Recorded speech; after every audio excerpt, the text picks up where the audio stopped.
Welcome to Shashi TV. మనం కొద్ది రోజులుగా హైదరాబాద్ లో ఫేస్ చేసిన ఇష్యూ ఏంటంటే ఇంటర్నెట్ కనెక్షన్స్. ఇష్టం వచ్చినట్టు ఇంటర్నెట్ కనెక్షన్ మొత్తం కరెంట్ డిపార్ట్మెంట్ ఏదైతే ఉందో ఎలక్ట్రిసిటీ డిపార్ట్మెంట్ మొత్తం కట్ చేసి పడేసారు. అసలు ఎందుకు కట్ చేస్తున్నారు, దానికి గల కారణం ఏందో తెలుసుకునే ప్రయత్నం చేద్దాం. నార్మల్ గా ఏంటంటే మనకు రామాంతపూర్ లో ఏదైతే కృష్ణుడి శోభాయాత్ర ఉందో ఆ రోజు యాదవ్ సంఘానికి సంబంధించిన ఒక సంఘం పెట్టారు. అది దానికి సంబంధించిన కేబుల్ వైర్స్ కింద కొట్టడం వల్ల 11 కేవీ వైర్లు అయితే ఏదైతే ఉంటాయో అవి రెండు టచ్ అయ్యి 6 చనిపోవడం జరిగింది. దాని మీద కోర్టుకి వెళ్తే కోర్టు ఏం చెప్పిందంటే ఏ అయితే ఇంటర్నెట్ వైర్లు కిందకు ఉంటాయో, ఏ అయితే ఈ కేబుల్ వైర్లు కిందకు ఉంటాయో వాటన్నిటి కట్ చేయమని చెప్పేసి కోర్టు చెప్పింది. తర్వాత బట్టి విక్రమార్క కూడా దాన్ని కట్ చేయాలని ఆదేశాలు జారీ చేశారు. అయితే చూసుకుంటే అక్కడ కోర్టు చెప్పింది ఏంది అంటే వాళ్ళకి ఒక లిమిట్ ఉంటుంది. కేబుల్ వైర్లో ఏంటంటే గవర్నమెంట్ కి రెంట్ కూడా పే చేస్తారు వాళ్ళ కేబుల్స్. ఇప్పుడు ఇవి రోడ్డు మీద ఉన్నాయన్నీ కూడా ఎవరికి గవర్నమెంట్ కి సంబంధించినవి పోల్స్. ఆ పోల్స్ ను ఉపయోగించుకున్నందుకు గాను ఈ ఎవరైతే ఇంటర్నెట్ ప్రొవైడర్స్ ఉంటారో యాక్ట్, హ్యాత్వే, తర్వాత జియో, ఎయిర్టెల్ వీళ్ళు ఏం చేస్తారంటే గవర్నమెంట్ రెంట్ పే చేస్తారు ఎలక్ట్రిసిటీ డిపార్ట్మెంట్ వాళ్ళకి. ఎందుకు వాళ్ళ ఏదైతే పోల్స్ ఉన్నాయో ఉపయోగించుకుంటున్నారు కాబట్టి. అయితే అక్కడ ఎందుకు ఇష్యూ వచ్చిందంటే ఈ కేబుల్స్ ఏదైతే ఉంటాయో ఇప్పుడు ఫర్ సపోజ్ ఒక ఇంట్లో రెంట్కుంటారు. వాళ్ళు ఏం చేస్తారంటే యాక్టో లేదంటే ఎయిర్టెల్ ఏదో ఒక ఇంటర్నెట్ కనెక్షన్ పెట్టుకుంటారు. పెట్టుకున్న తర్వాత అక్కడ నుంచి వాళ్ళు వేరే ఇంటికి షిఫ్ట్ అవుతారు. అప్పుడు ఏం చేస్తారంటే దీన్ని ఎక్కడ వదిలేసిపోతారు, ఎందుకంటే 600-700 ఇంటర్నెట్ వచ్చేస్తుంది. దానికోసం ఎందుకు మనం ఇక్కడ నుంచి ఇదంతా చేయడం అని అక్కడికి వెళ్ళి ఇంకో ఇంటర్నెట్ పెట్టుకుంటారు, లేదంటే షిఫ్ట్ అయిపోతారు వేరే ప్రదేశాలకి. సిటీలో ఎక్కువ మంది మైగ్రేట్స్ ఉంటారు కాబట్టి అలా జరుగుతూ ఉంటది. అప్పుడు ఏం జరుగుతుందంటే ఇప్పుడు ఎవరైతే ఇంటర్నెట్ ప్రొవైడర్స్ ఉంటారో ఆ కేబుల్స్ ఏం చేయాలి, వాళ్ళు అక్కడ ఇంటర్నెట్ కనెక్షన్ రావట్లేదని వాళ్ళకి డేటా వెళ్ళిపోతుంది. ఆ లొకేషన్కి వచ్చి వాటిని రిమూవ్ చేయాలి. కానీ ఎవరైతే ప్రొవైడర్స్ ఉన్నారో వీళ్ళు ఆ పని చేయరు, దాన్ని వదిలేస్తారు. వదిలేసి దాన్ని అట్లనే ఉండిపోతే అవి మెల్లమెల్లగా ఇట్లా కిందకు వస్తాయి. ఏదైతే ఇక్కడ కింద ఉన్నాయి చూడండి, ఇట్లా కిందకు వచ్చేస్తాయి. కిందకు వస్తే ఎవరో ఒకరికి అడ్డు వస్తుందని చెప్పేసి కింద కట్టేస్తారు. తర్వాత ఎలక్ట్రిసిటీ డిపార్ట్మెంట్ వాళ్ళు ఏం చేస్తారు, వాళ్ళు పట్టించుకోరు. వాళ్ళకి ఏం అవసరం ఈ కేబుల్తో, వాళ్ళు పట్టించుకోరు. వాళ్ళు దానిపైన వైర్లు కట్టుకుంటా పోతారు. అప్పుడు ఏం జరుగుతుందంటే ఏదైతే పవర్ కేబుల్స్ ఉంటాయో, పవర్ వైర్స్ ఉంటాయో, పవర్ వచ్చేవి అవన్నీ ఇవి రెండు కలిసి పవర్ పాస్ అయిపోయి షాకులు కొడతా ఉంటాయి. వర్షాకాలంలో ఎక్కువ జరుగుతూ ఉంటాయి ఇవి.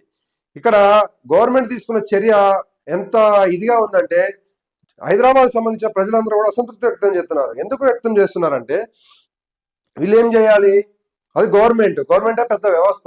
ఈ గవర్నమెంట్ ఏం చేయాలి, ఇట్లా కేబుల్ వైర్స్ ఇట్లా వదిలేయటం వల్ల ప్రొవైడర్స్ ఏం చేయాలంటే వీళ్ళు పిలిచి మీటింగ్ పెట్టి వాళ్ళు ఎవరైతే జనరల్ మేనేజర్స్ పై హైయర్ ఆఫీషియల్స్ ఉంటారో ప్రొవైడర్స్ హైయర్ ఆఫీషియల్స్ వాళ్ళు పిలవాలి. పిలిచి ఏం చేయాలి, మీటింగ్ పెట్టి వార్నింగ్ ఇవ్వాలి. మీరు కానీ అట్లా కేబుల్ వైర్స్ పైన ఏదైతే ఒక పర్టికులర్ లిమిట్ ఉంటుంది అనమాట, ఒక 20 మీటర్ల పైన ఉండాలనేది ఒక లిమిట్ ఉంటుంది. ఆ లిమిట్ ప్రకారం వీళ్ళు పైన కట్టాలి వైర్లు. కానీ వీళ్ళు అలా కట్టకుండా కింద ఉంటున్నారు, కింద వేస్తున్నారు. కాబట్టి మీరు ఏదైతే కింద వైర్లు ఉంటాయో ఆ వైర్లు ఉంటే ఏదైనా ఎవరికన్నా జరిగితే మీ మీద క్రిమినల్ కేసులు పెడతాం, మీ లైసెన్స్ ని క్యాన్సిల్ చేస్తామని గవర్నమెంట్ వార్నింగ్ ఇవ్వాలి వాళ్ళకి. కానీ వాళ్ళు అది చేయకుండా జస్ట్ వాళ్ళకి ఒక నోటీసులు ఇచ్చేసి జనాల్ని ఇబ్బంది పెట్టే ప్రయత్నం అయితే చేశారు వీళ్ళు. ప్రొవైడర్స్ ని భయపెట్టాలి. ప్రొవైడర్స్ ఎవరైతే ఉంటారో వాళ్ళని క్రమశిక్షణ పెట్టాలి. కానీ వాళ్ళకి వార్నింగ్ లెటర్స్, నోటీసులు వాళ్ళు ఏం చేయాలి, గవర్నమెంట్ ఏం చేయాలి, ప్రజల్ని ఇబ్బంది పెట్టకూడదు.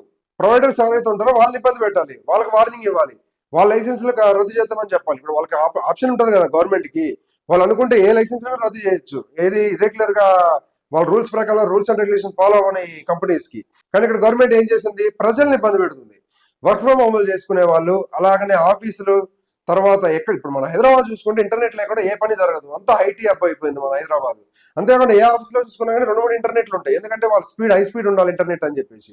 ఈ వర్క్ ఫ్రమ్ హోమ్ చేసుకునే వాళ్ళు, చదువుకోవడానికి ఇంట్లో ఆన్లైన్ క్లాసులు తీసుకునే వాళ్ళు, అలాగే ఇప్పుడు టీవీలు కూడా చూస్తూ ఉంటారు. టీవీలు కూడా కేబుల్ ఎవరు యూజ్ చేయట్లేదు, అంతా కూడా ఇంటర్నెట్ ద్వారానే యూట్యూబ్, హాట్స్టార్ లాంటి ఓటీటీ ప్లాట్ఫామ్తో యూజ్ చేస్తూ ఉంటారు. వీళ్ళందరూ ఇబ్బంది పడ్డారు. ఇప్పుడు వీళ్ళందరూ ఇబ్బంది పడ్డ తర్వాత దీనికి సొల్యూషన్ ఏం చేసిందంటే గవర్నమెంట్ చివరికి దిగి, అంటే ఇది బిఫోరే జరిగింది ఏంది, దీనికి సొల్యూషన్ ఏంటంటే కేబుల్ వైర్లు ఇవేం లేకుండా ఫారెన్ కల్చర్ ఎట్లా ఫారెన్ కంట్రీస్ లో ఎలా ఉంటుంది అంటే అమెరికా లాంటి కంట్రీస్ లో అండర్ గ్రౌండ్ కేబుల్ సిస్టమ్ ఉంటుంది. అప్పుడు ఏమైందంటే అండర్ గ్రౌండ్ లోనే వైరింగ్ ఉంటుంది, షాకులు తగలవు, తుఫాన్లు వచ్చినా ఏమొచ్చినా కానీ కరెంటు పోదు, కరెంటు తీసే పరిస్థితి లేదు. 24 అవర్స్ కూడా మనం వాంటెడ్ గా స్విచ్ ఆఫ్ చేస్తే కరెంట్ పోవడం తప్పితే ఎక్కడ కూడా కరెంట్ పోదు, అండర్ గ్రౌండ్ కేబుల్ ఉండబట్టి. ఇక్కడ కూడా మన హైదరాబాద్ లో కూడా అండర్ గ్రౌండ్ కేబుల్ అనేది స్టార్ట్ చేశారు ఎప్పుడో, బట్ దాని ఇంప్లిమెంటేషన్ అయితే లేదు. మన ఏదైతే రామాంతపూర్ లో ఇష్యూ జరిగిందో 6 చనిపోయారో అప్పటి నుంచి అది ఫాస్ట్ అప్ అయిపోయింది. మన వీళ్ళు గవర్నమెంట్ ఏం చేసిందంటే అఫీషియల్స్ పిలిచి వాళ్ళకి వార్నింగ్లు ఇచ్చేసి తర్వాత ఏదైతే అండర్ గ్రౌండ్ ఉందో దాన్ని ఆ పనులు అయితే ఎక్కువ స్పీడ్ గా జరిగేలా చూసింది. ఈ పని ఏదో ముందే చేయొచ్చు కదా, ముందు చేయకుండా ఇప్పుడు మొత్తం కేబుల్స్ కట్ చేసి ప్రజల్ని ఇబ్బంది పెట్టి ఇంత హంగామా చేయడం ఎందుకు? అందుకే 1-2 సార్లు ఐఏఎస్ ఆఫీసర్లు కూడా 1-2 సార్లు చెక్ చేయాలి. వీళ్ళు ఏదైనా డిసిషన్ తీసుకుంటున్నారు అంటే కింద స్థాయి వాళ్ళు ఒకటి రెండు సార్లు చూడాలి, చూసి అబ్జర్వ్ చేసి దీనికి ఏది సొల్యూషన్ అనేది దాని ప్రకారం వెళ్ళాలి. కానీ కేబుల్ కట్ చేస్తున్నారు కదా అని చెప్పేసి ఒకసారి పంజాగుట్లో కట్ చేస్తారు, ఒకసారి కూకట్పల్లిలో, అంటే ఎట్ టైం కట్ చేయలేదు వీళ్ళు. పర్టికులర్ ఒక ఏరియా టార్గెట్ చేస్తున్నారు, ఈ ఏరియాలో మొత్తం మొత్తం కంప్లీట్ చేసేసి మొత్తం కోసేసి కింద వేస్తున్నారు. ఎవరు ఎలక్ట్రిసిటీ డిపార్ట్మెంట్ లో ఒక ఇద్దరు వస్తారు, సమయస్తారు, మొత్తం కోసేసి కింద పడేస్తున్నారు. వాడు వర్క్ ఫ్రమ్ హోమ్ చేసుకుంటాడా, వాడు చదువుకుంటాడా, లేదంటే అక్కడ ఆఫీస్ ఉందా, వాడికి అనవసరం, అవన్నీ వాళ్ళకి అనవసరం. డైరెక్ట్ ఎక్కడో కట్ చేసి పడేసాడు. ఇదే పంచాయతీ ప్రతి ఏరియాలో. పంజాగుట్ట ఒక రోజు చేస్తే కూకట్పల్లి ఒక రోజు చేస్తున్నారు. అప్పుడు ఇంటర్నెట్ ఏమనుకుంటున్నారంటే ప్రజలు, ఇంటర్నెట్ మాకు ఒక్కరికే రావట్లేదని చెప్పేసి ఎయిర్టెల్ వాళ్ళకి ఫిర్యాదు చేస్తున్నారు. ఎయిర్టెల్, హ్యాత్వే ఇలాంటి ఏవైతే ఉన్నాయి ప్రొవైడర్స్ వాళ్ళకి ఫిర్యాదు చేస్తున్నారు. వాళ్ళు ఏమన్నారు, కేబుల్ వైర్లు కట్ అయినాయి, మేమేం చేయాలి, వచ్చి ఫిట్ చేస్తామని చెప్పేసి వాళ్ళు చెప్తున్నారు. ఒకసారి రిప్లై కూడా ఇట్లేదంట.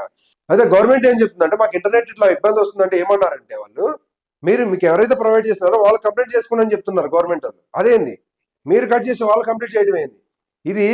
బట్ ఇది 100% మిస్టేక్. ఏదైతే అండర్ గ్రౌండ్ కేబులింగ్ ఉందో అది ఫాస్ట్ అప్ చేస్తున్నారు, ఇంకా ముందుకెళ్ళాలి, అది ఇంకా చేయాలి. 100% కంప్లీట్ చేస్తేనే మన హైదరాబాద్ బాగుపడుతుంది. లేదంటే ఇట్లానే ఇంటర్నెట్ కనెక్షన్ కట్ చేసుకుంటూ కరెంట్ తీసుకుంటూ పోయిందంటే గవర్నమెంట్ పోతుంది, అన్ని పోతాయి. ఇంకా ఏమన్నా ఐటీ కంపెనీలు కూడా పోతాయి, వెనక పోతాయి. ఎందుకు ఇంకా వాళ్ళు ఎందుకు వస్తారు? ఇట్లుంది పరిస్థితి. చూద్దాం మరి గవర్నమెంట్ ఎట్లా ముందుకెళ్తుంది, ఈ డిసిషన్లు ఎందుకు తీసుకుంటుందో, రాంగ్ డిసిషన్స్. మరి ఎక్కడ కమ్యూనికేషన్ మిస్టేక్ అవుతుందో అయితే తెలియట్లేదు. గవర్నమెంట్ అయితే దీని మీద చర్యలు తీసుకోవాలి, తీసుకొని కేబుల్ కటింగ్ ఆపేసి ఆ ప్రొవైడర్ల మీద ప్రెజర్ పెట్టి ఆ ప్రొవైడర్లతో, ఎందుకంటే ప్రొవైడర్లు అనే వాళ్ళు పెద్ద ఆర్గనైజేషన్స్. ఇప్పుడు ఎయిర్టెల్ తీసుకోండి, హ్యాత్వే తీసుకోండి, యాక్ట్ తీసుకోండి, జియో తీసుకోండి, ఇవన్నీ కూడా పెద్ద ఆర్గనైజేషన్లు. వాళ్ళ దగ్గర మ్యాన్ పవర్ ఎక్కువ ఉంటుంది, డబ్బులు ఎక్కువ ఉంటాయి. వాళ్ళకి కానీ మీరు కరెక్ట్ రూట్ లో వార్నింగ్ ఇస్తే, కరెక్ట్ రూట్ లో మీరు వార్న్ చేయగలిగితే వాళ్ళని, వాళ్ళు కరెక్ట్ 2-3 days లో కంప్లీట్ చేసిస్తారు వాళ్ళ వర్క్. ఎందుకంటే వాళ్ళకి అంత మ్యాన్ పవర్ ఉంది. ప్రతి ఏరియాలో ఒక 10 ఇల్లు 20 ఇల్లు కలిపి ఒక ఏమంటారు ఒక ఎంప్లాయీ ఉంటారు. వాళ్ళకి గవర్నమెంట్కి అంత ఉంటుంది కదా, అంత శక్తి ఉండదు గవర్నమెంట్కి. కానీ ప్రైవేట్ వాళ్ళకి ఉంటుంది, ఎందుకంటే వాళ్ళ దగ్గర డబ్బులు ఉంటాయి, సోర్స్ ఉంటుంది, వాళ్ళకి మ్యాన్ పవర్ కావాలి, కస్టమర్ని హ్యాపీ చేయడం కావాలి వాళ్ళకి. కాబట్టి దీని మీద ఎలాంటి చర్యలు తీసుకునే ముందు 1-2 సార్లు ఆలోచించి ప్రభుత్వం నిర్ణయం తీసుకోవాలి. ఏదైతే గవర్నమెంట్ ఈ నిర్ణయం తీసుకుందో, ఈ నిర్ణయం వల్ల చాలా మీకే ప్రభావం మీ మీదే ప్రభావం పడ్డది. ప్రజలైతే మీకే వ్యతిరేకంగా ఉన్నారు.